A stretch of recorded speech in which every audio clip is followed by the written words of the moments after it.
Chandrababu Naidu network ఎంత బలంగా ఉంటుందంటే అది హైదరాబాద్ నుంచి ఢిల్లీకి, ఢిల్లీ నుంచి అంతర్జాతీయంగా కూడా విస్తరించే పరిస్థితి. ఎన్నికలు సమీపిస్తున్న కొద్దీ కలుగుల్లో ఉన్న తన అభిమానులను తాను పెంచి పోషించిన వారిని క్రమక్రమంగా బయటకు తీసుకొచ్చి రంగంలో దింపుతున్నాడు. ప్రభుత్వం మీద, ఆంధ్రప్రదేశ్ ప్రభుత్వం మీద బురద జల్లటానికి ప్రయత్నిస్తున్నాడు. రాజకీయ పరిభాషపై అభిశంసన అంటూ ఒక సమావేశాన్ని ఏర్పాటు చేశారు. రౌండ్ టేబుల్, హైదరాబాద్ లో రౌండ్ టేబుల్ పేరిట సమావేశం నిర్వహించారు. మభ్యంతరకరంగా నేతల భాష ఉన్నదంటూ పెద్ద పెద్ద నాయకులు లేకపోతే జర్నలిస్టులు, లేకపోతే సామాజిక ఉద్యమకారులు లాంటి వాళ్ళతో చేయించాడు. అలాగే మహాస్వాప్నికుడు అనే గ్రంథంలో సుప్రీంకోర్టు విశ్రాంత న్యాయమూర్తి జస్టిస్ గోపాల గౌడను తీసుకువచ్చి ఉపన్యాసాలు ఇప్పించాడు. ఇవన్నీ అంటే అదేదో విడివిడిగా ఐసోలేటెడ్ గా జరిగింది అనుకోండి, ఇవన్నీ ఒక కన్సెప్టెడ్ యాక్షన్. ఆయన అలాగే ఆఖరికి రఘురామకృష్ణరాజు కూడా పుస్తకాలు రిలీజ్ చేసేస్తున్నాడు. ఆయన కూడా ఏమంటాడంటే భవిష్యత్తు చూసేవాడిని కాదనుకుని సోది చెప్పేవాడిని ఆంధ్రప్రదేశ్ ఎన్నికలు అనుకున్నారని రఘురామకృష్ణరాజు చెప్తున్నారు. అదే ఉసులో తాను కూడా పడ్డానని కూడా అంటున్నారు. ఇదంతా ఏం చేసినా కానీ చంద్రబాబు నాయుడు తన సొంత ప్రయోజనాల కోసం చేస్తాడని మనందరికీ తెలుసు. అయితే ఈ రాజకీయ పరిభాషపై అభిశంసన ఎవరి గురించి మాట్లాడుతున్నారు అంటే అది వైసీపీ నాయకులా, లేకపోతే మొత్తం అందరికీ తెలుగుదేశం నాయకులకు కూడా వర్తిస్తుందా, కేవలము వైసీపీ నాయకులుగా వర్తిస్తుందా, తెలంగాణలో నాయకులు కూడా వర్తిస్తుందా అంటే అందరికీ వర్తిస్తుంది. కానీ వరిష్ఠ నాయకులుగా చంద్రబాబు నాయుడు తరఫున వకాల్తా పుచ్చుకున్న చంద్రబాబు ఏం మాట్లాడాడో చూడండి.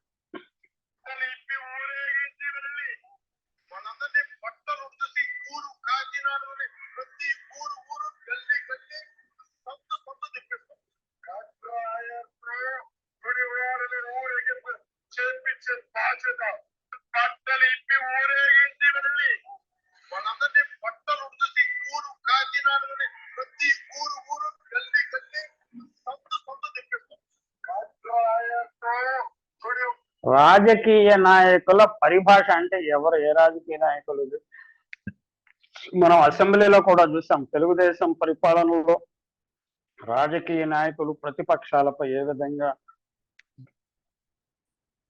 విమర్శించారు, ఏ విధంగా దాడి చేశారు అన్నది విమర్శించారు. అవి ఎక్కడా ప్రస్తావించకుండా అందరికీ ఇప్పటికీ బియ్యానికి ఒకటే మంత్రం అన్నట్టుగా ఒక ఈ రౌండ్ టేబుల్లో పాల్గొన్న పెద్ద పెద్ద వాళ్ళు ఉన్నారు. అందులో వారందరినీ మనం గౌరవించాం.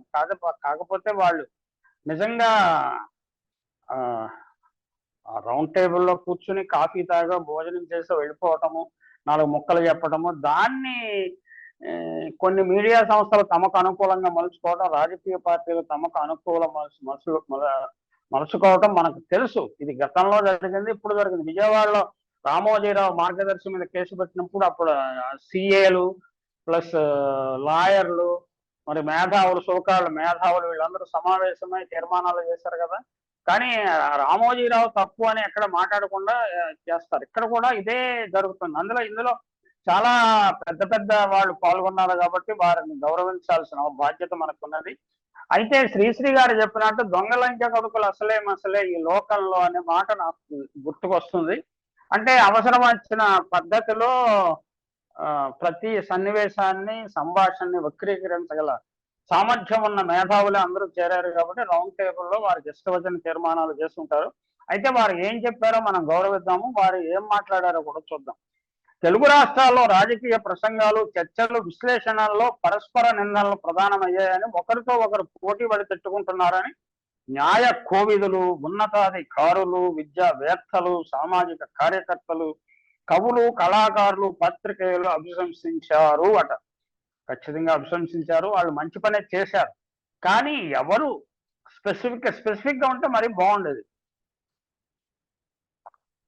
మన వాడే భాష సభ్యతగా ఉండాలని, రాజకీయ నాయకులు ఉన్నత స్థానంలో ఉన్నవారు, విద్యావంతులు సమాజానికి ఆదర్శంగా నిలవాలని అన్నారు. వార్తా ఛానళ్లు, సామాజిక మాధ్యమాలు, పత్రికలు దుర్భాషలతో నిండిపోతున్నాయని, సామాన్య ప్రజలు చదువుకునే పిల్లలపై వీటి ప్రభావం పడుతుందని ఆందోళన వ్యక్తం చేశారు.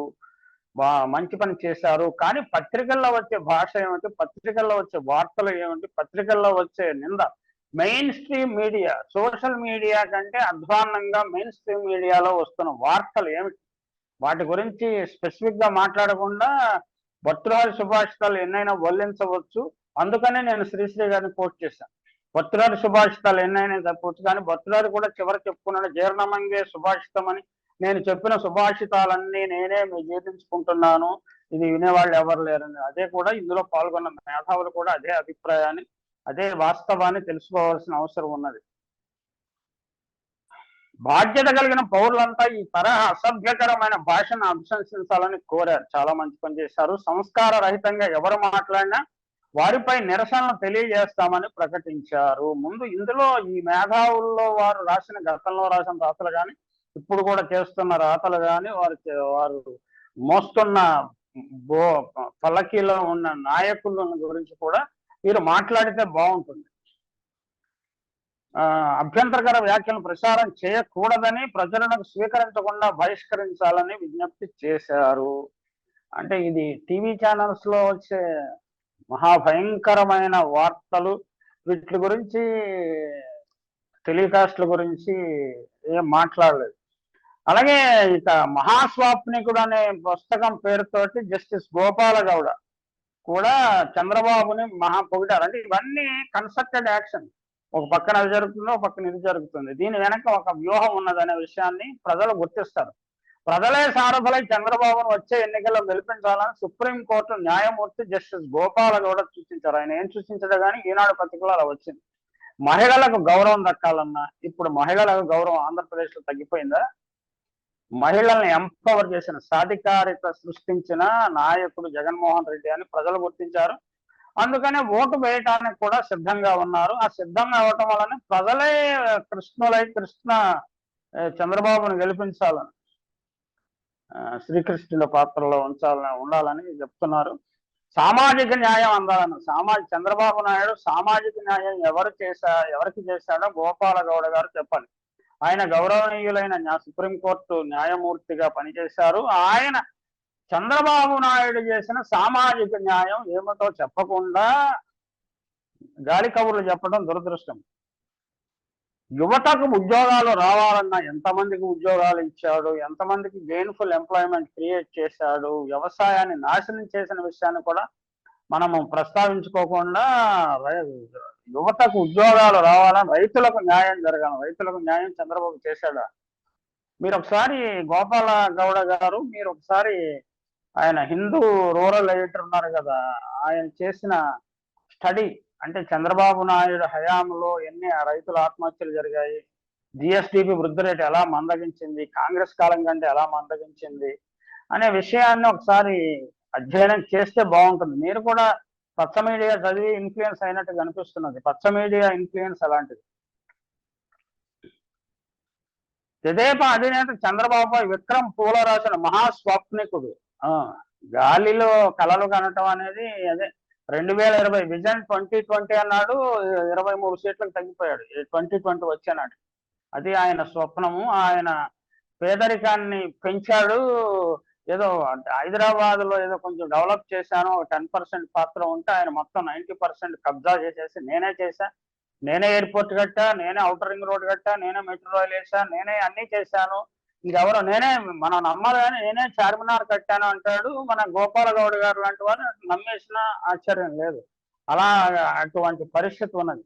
ప్రజల్లో కష్టాలు ఉన్నప్పుడు మాలాంటి వాళ్ళు మాట్లాడాలి కానీ నిజాలు మాట్లాడాలి, లేకపోతే మౌనంగా ఉండటం మంచిది.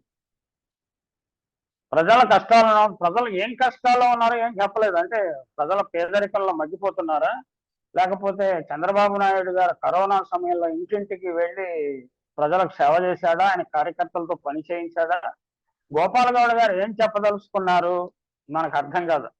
అందుకనే ప్రజల్లో ఉన్నప్పుడు మాలాంటి వాళ్ళు సరైన దారిలో నడిపించాలి, అందుకే మాట్లాడుతున్నాం. సరైన దారి. మీరు పవన్ కళ్యాణ్ కోసము ఒక నిపుణుల కమిటీలో ఉండి 75,000 కోట్లు కేంద్రం నుంచి రావాలని చెప్పారు. అప్పుడు ఒకసారి సెమినార్ లో మాట్లాడారు, అయిపోయింది. తర్వాత ఏం చేశారు, ఫాలోఅప్ ఏం చేశారు, ఆంధ్రప్రదేశ్ రాష్ట్రానికి ఏమైనా సహాయం అందేలా చేశారా?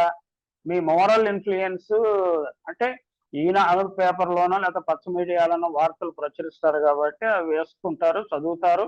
మాలాంటి వాళ్ళు దానికి వ్యాఖ్యానిస్తారు. కానీ వాళ్ళ వల్ల impact, what is the social impact of Chandrababu Naidu or ఆయన పార్టీ కానీ ఏం చేసింది, పాలసీ డెసిషన్స్ లో ఏం social impact? Now the government Andhra Pradesh లో ఊరూరులో మార్పు వచ్చింది.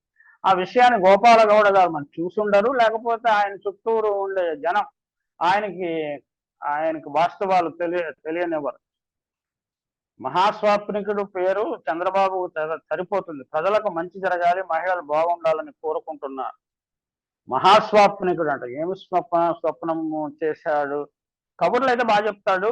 విజన్ 2020 తర్వాత నేను 20 అందులో ఏది ఇంప్లిమెంట్ చేశాడో ఒకసారి విజన్ డాక్యుమెంట్ నా దగ్గర ఉంది, నేను చాలా జాగ్రత్తగా చదివాను. ఏమీ లేదా, జీరో. కబుర్లు, ప్రచారం.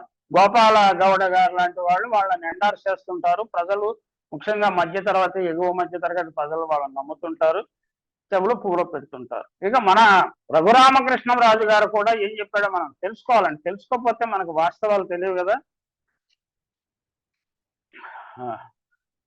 సిబిఎన్ అభివృద్ధి సారథి, శ్రీరామచంద్ర రాజ్యం, బాబు గారి పాలన, బయటికి రాని నిజాలనే పుస్తకాలను ఆదివారం సాయంత్రం మ్యారీగోల్డ్ హోటల్లో జరిగిన ఇతర అతిథితో కలిసి ఆయన ఆవిష్కరించారంట. రఘురామకృష్ణరాజు గారు కూడా పుస్తకాలు ఆవిష్కరిస్తున్నారు. ఆ పుస్తకాలలో కంటెంట్ ఏమిటో మనకు తెలియదు, నేను చూస్తే గానీ చెప్పలేను. ఒక మంచి నేతపై రాసిన 3 పుస్తకాల మాదిరిన పనికిమాలిన జగన్ గురించి మరో 3 పుస్తకాలు రాయాలని ఎద్దావా చేశారు. రఘురామకృష్ణరాజు ఎంత పనికిమాలిన వాడో 2 రాష్ట్రాల తెలుగు ప్రజలకు బాగా తెలుసు. ఇప్పుడు మీరు చెప్పే విమర్శకు, మీరు చేసే విమర్శకు ఏమైనా ఉందా? ఈ పుస్తకాలకు ఏమైనా వాల్యూ ఉన్నదా? ఊరికే పంచిపెట్టడానికి పనికొస్తాయి పుస్తకాలు. భవిష్యత్తును తీర్చిదిద్దేవాడిని వదిలేసి సోది చెప్పేవాడిని ఎన్నుకున్నాం. చంద్రబాబు భవిష్యత్తు ఎంతమంది ప్రజలు తీర్చిదిద్దాడు? రాష్ట్రాన్ని 2 ముక్కలు చేయటానికి కారకుడయ్యాడు. అలాగే రాష్ట్రానికి పోలవరం పూర్తి కాకుండా చేశాడు, ప్రత్యేక హోదా రాకుండా చేశాడు, అమరావతిని ఊబిలో దించేశాడు. భవిష్యత్తును తీర్చిదిద్దేవాడు చంద్రబాబు అనేవాడి వల్లనే ఆంధ్రప్రదేశ్ ప్రజల భవిష్యత్తు అమరావతి ఊబిలో ఇరుక్కుపోయింది, దిగబడిపోయింది అని తెలుగు ప్రజలు నమ్ముతున్నారు. అందువల్ల 2024 ఎన్నికల్లో ఆయనకు సమాప్తి చేయడానికి ఎన్ని పొత్తులు పెట్టుకున్నా, ఎందరితో పొత్తులు పెట్టుకున్నా సమాప్తి చేయడానికి సిద్ధం అవుతున్నారు. అది రఘురామకృష్ణరాజు గారికి 2024 మే నెలలో తప్పకుండా తెలుస్తుంది.